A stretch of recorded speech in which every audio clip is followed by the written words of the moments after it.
Hola, en el vídeo de hoy vamos a explicar el funcionamiento y la composición de las distintas válvulas del corazón.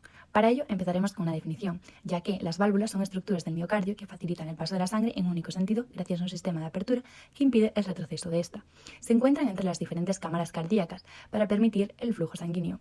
A nivel composicional son unas membranas finas pero resistentes, constituidas por tejido endotelial sujeto a cuerdas tendinosas, quienes originan el movimiento de apertura y de cierre. Su disposición es la siguiente: la válvula tricúspide localizada entre la aurícula derecha y el ventrículo derecho. La válvula sigmoidea o pulmonar se encuentra entre el ventrículo derecho y la arteria pulmonar. La válvula bicúspide mitral, situada entre la aurícula izquierda y el ventrículo izquierdo. Y por último, la válvula aórtica, ubicada entre el ventrículo izquierdo y la arteria aorta. Aquellas que unen aurículas y ventrículos se denominan válvulas auriculoventriculares, es decir, la válvula tricúspide y la válvula mitral. En cambio, las que están a la salida de los ventrículos son llamadas válvulas semilunares, las cuales corresponden a la válvula pulmonar y a la aórtica. Esta diferenciación se debe, además de por su posición, por su gran diferencia de tamaño y porque las aurículo-ventriculares previenen el reflujo de la sangre durante la sístole, mientras que las semilunares lo hacen durante la diástole. Otra característica a destacar sobre ellas es que todas tienen 3 puertas o valvas, a excepción de la mitral, que solo tiene 2. Para comprender por completo el funcionamiento de estas válvulas es necesario recordar la musculatura implicada y la anatomía funcional de las mismas. Además, resaltar el músculo cardíaco, compuesto a su vez de otros 3 tipos de músculo: el auricular, ventricular y fibras musculares especializadas de excitación y de conducción. En primer lugar, explicaremos brevemente la anatomía de la válvula mitral, que es el conjunto de estructuras denominado complejo mitral, y es el mismo el que le permite desempeñar correctamente sus funciones, formado por aurícula izquierda. Fibras auriculares entrelazan el anillo mitral asociado a la dilatación auricular con la insuficiencia mitral. El anillo mitral, donde se asientan los velos mitrales, tiene forma de D, la letra, y su borde es fibroso. Puede variar de forma según si tiene lugar la sístole o la diástole. Los velos valvulares, el aórtico, que funciona como cortina en la entrada y salida del ventrículo izquierdo y ventricular, que asegura el contacto con el velo anterior para disminuir la tensión de este. Las cuerdas tendinosas, extensiones fibrosas del endocardio que unen los músculos papilares con los velos.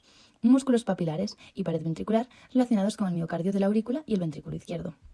Por otro lado, la tricúspide separa y comunica la aurícula derecha y el ventrículo derecho. Tiene forma triangular y su diámetro suele ser mayor que el de la válvula mitral.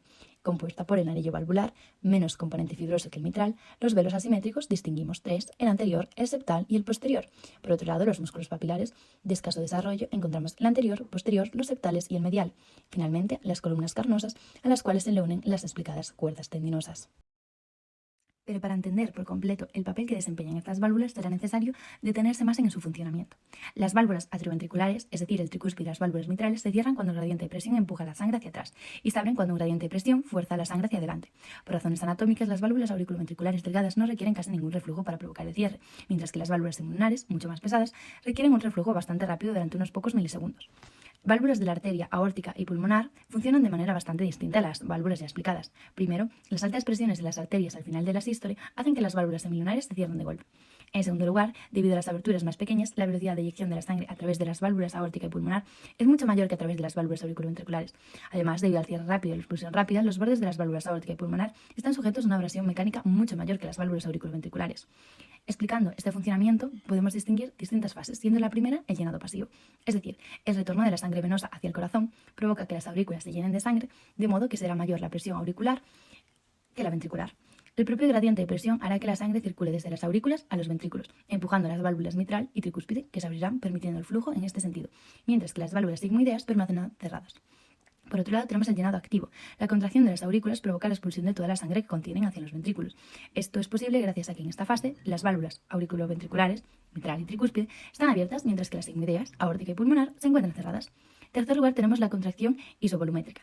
Aumenta la presión ventricular de tal forma que la presión ventricular excederá a la auricular y el flujo tenderá a retroceder hacia las aurículas. Sin embargo, esto no ocurre, pues el aumento de la presión ventricular determina el cierre de las válvulas auriculoventriculares, que impedirán el flujo retrógrado de la sangre. Por tanto, en esta fase todas las válvulas cardíacas se encontrarían cerradas.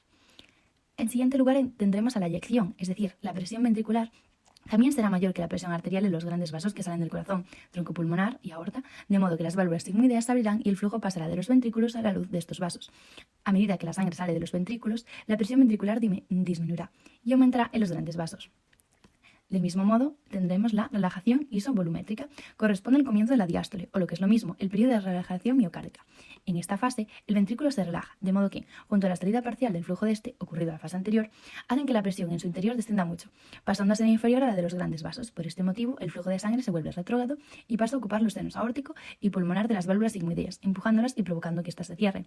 Esta etapa se define, por tanto, como el intervalo que transcurre desde el cierre de las válvulas sigmoideas hasta la apertura de las válvulas auriculoventriculares. El paso de la sangre a través de las válvulas produce que éstas se abran y cierran, originando así distintos sonidos conocidos como ruidos cardíacos. Los ruidos cardíacos son la expresión sonora del cierre de las válvulas cardíacas. Su funcionamiento fisiológico siempre es unidireccional, lo que permite la correcta circulación de la sangre a través del circuito cardiovascular. Existen ruidos que no son producidos por el cierre de válvulas, como los soplos y los ruidos de Korthoff, ambos producidos por la interrupción del flujo natural de la sangre o flujo laminar, al convertirse en flujo turbulento cada vez que se encuentra una disminución del radio de los conductos por donde circula. Los sonidos normales del corazón se producen en pares. A menudo se describen como un constante tum-ta, tum-ta. El primer tum es el sonido que produce las válvulas mitral y tricúspide al cerrarse, es decir, las válvulas auriculoventriculares, al comienzo de la sístole. El segundo ta es el sonido que se produce en las válvulas aórtica y pulmonar, es decir, las seminolares, al cerrarse inmediatamente después. Con la auscultación normal se suelen escuchar estos dos ruidos, pero en algunas circunstancias se puede escuchar hasta un tercer o cuarto ruido. El primer ruido, abreviado como S1, coincide con la iniciación del choque de la punta y corresponde al comienzo de la sístole. Es una vibración amplia y nos indica el comienzo de la sístole ventricular. Se divide en tres componentes. Una vibración de baja frecuencia, usualmente inaudible, que coincide con el comienzo de la contracción del ventrículo, una vibración de alta frecuencia que corresponde al cierre de la válvula mitral y un segundo componente de alta frecuencia que corresponde al cierre de la válvula tricúspide. Vibraciones de baja frecuencia que coinciden con el flujo sanguíneo en los grandes vasos. El segundo ruido, S2, coincide con el comienzo de la diástole. Es una vibración que representa el cierre de las válvulas sigmoideas, aórtica y pulmonar, y tiene dos componentes: componente aórtico, producido por el cierre de la válvula aórtica; componente pulmonar, dado por el cierre de la válvula pulmonar. Aunque los dos componentes están separados por 30 milisegundos, el oído humano interpreta un solo sonido. Sin embargo, bajo el periodo de inspiración y algunas condiciones patológicas, se puede escuchar, debido al retraso, el componente pulmonar.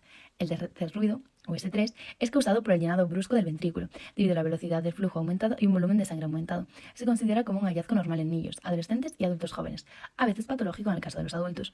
El cuarto ruido, o S4, ocurre durante la fase del llenado auricular y puede ser un hallazgo normal en adultos sin ninguna evidencia de enfermedad cardiovascular. No obstante, como ya explicamos, además del tum-ta normal, S1 y S2, se pueden producir otros ruidos durante la S3 y la S4, lo que se conocen como soplos, ya que al escuchar el corazón con estetoscopio se puede determinar si el sonido normal indica turbulencia, lo que sería un soplo cardíaco. Algunos de estos son de un tipo inofensivo, ya explicados, denominados soplos funcional o inocentes, comunes en los niños. Otros, sin embargo, síntomas de un problema cardíaco más grave. Un ejemplo sería el paso por una válvula estrechada, lo que se denomina estenosis, o una filtración hacia atrás por una válvula defectuosa, lo que se denomina regurgitación. Cuando la sangre se encuentra con un vaso cuyo diámetro disminuye bruscamente, se interrumpe el flujo laminar y fluye en todas las direcciones, lo que crea una turbulencia y da lugar a una especie de remolino dentro del segmento estrecho, lo que se conoce como un flujo turbulento. Este flujo produce un sonido que puede ser audible y presentará distintas tonalidades que dependerán del estrecho del vaso por donde circula la sangre. La manera correcta de diagnosticar estas patologías es mediante la auscultación cardíaca y, dependiendo del área a examinar, existen distintos focos o áreas dinámicas. La manera correcta de diagnosticar estas patologías es mediante la auscultación cardíaca y, dependiendo del área a examinar, existen distintos focos o áreas dinámicas.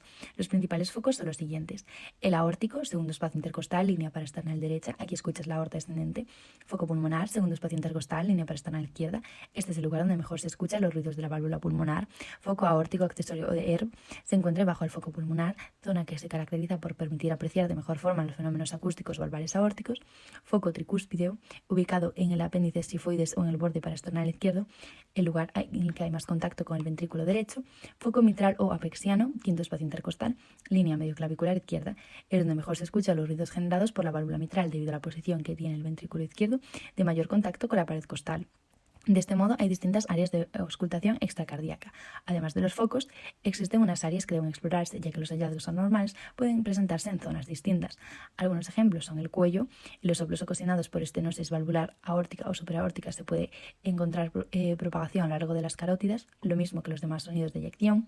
El área clavicular e infraclavicular, esto recomienda auscultar la región infraclavicular en soplos originados en las válvulas sigmoideas, y en especial en el caso de persistencia del conducto arterioso. El axila, el frecuente sitio de irradiación de soplos por regurgitación. Auscultación en las diferentes circunstancias y posiciones: decúbito dorsal, decúbito lateral, posición sentada, apnea inspiratoria y apnea expiratoria, y la maniobra de Valsalva. Muchas gracias por ver el vídeo hasta el final, y si os ha sido útil no olvidéis comentar, darle a like y suscribiros.